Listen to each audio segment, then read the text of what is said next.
Hello friends, કેમ છો? બધા મજામાં છો?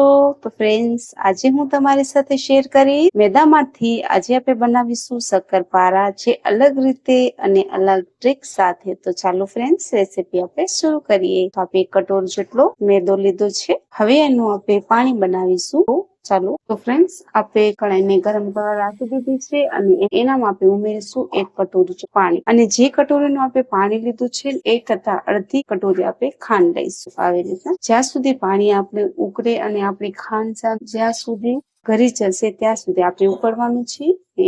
આવે તો આપણું પાણી સારી રીતે ઉકળી જાય, 2-3 મિનિટ લાગે. આપણી ખાંડ ઘરી ગઈ છે અને આપણી 2-3 મિનિટ થઈ ગઈ છે અને આપણી ખાંડ ઘરી ગઈ છે અને આપણું પાણી પણ ઉકળે છે. તો હવે આપણે ગેસને બંધ કરી રાખી દઈશું અને પાણીને આપણે ઠંડુ કરવા રાખી દઈશું. ફ્રેન્ડ્સ, આપણું પાણી ઠંડુ થાય છે ત્યાં સુધી એનામાં આપણે મોણ ઉમેરી લઈએ. તો તમે જો જે રીતના પાણી અને ખાંડ લીધી છે એ જ કટોરીમાં આપણે ઘી લઈશું. તો હવે ઘી આપણે ઉમેરીશું, મોણ બનાવીશું આવી રીતના. તો ઘીને આપણે હલકું ગરમ કરી રાખી દીધું હતું એટલે એ ઠંડુ થઈ ગયું છે. એનામાં આવી રીતે મિક્સ કરી નાખીશું. બધું સારી રીતે મિક્સ કરવાનું છે આપણે.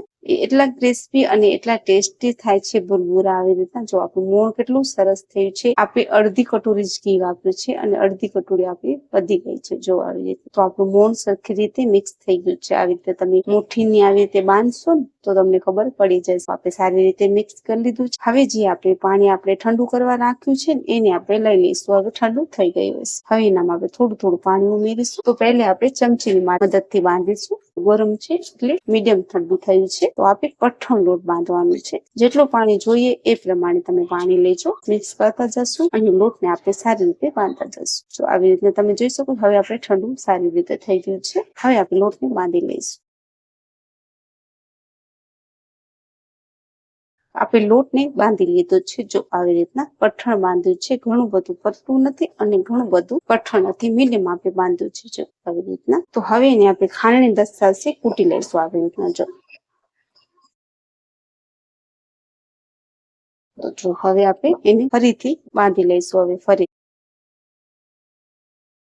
હવે એને આપણે લુવા કરી નાખીશું અને પછી એને આપણે બેલી લઈશું. ફ્રેન્ડ્સ, આપણે પાટલા ઉપર આવી રીતે લઈ લીધું છે અને હવે આને આપણે ગોલ કરી નાખીશું. થોડું કઠણ છે એટલે આપણે સરખી રીતે દબાવીશું. આવી રીતે હવે એને આપણે બેલી લઈશું. આવી રીતે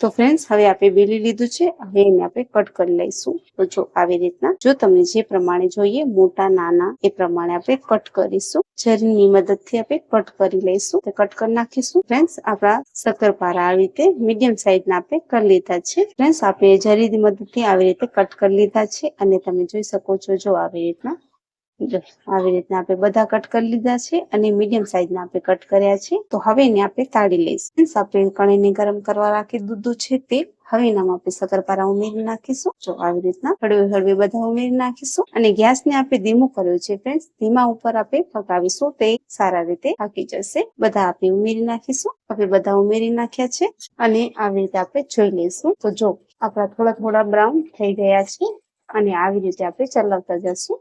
થોડાક આપણા બ્રાઉન થશે ત્યાં સુધી એને આપણે પકાવીશું અને ધીમી આંચ પે પકાવવા છીએ.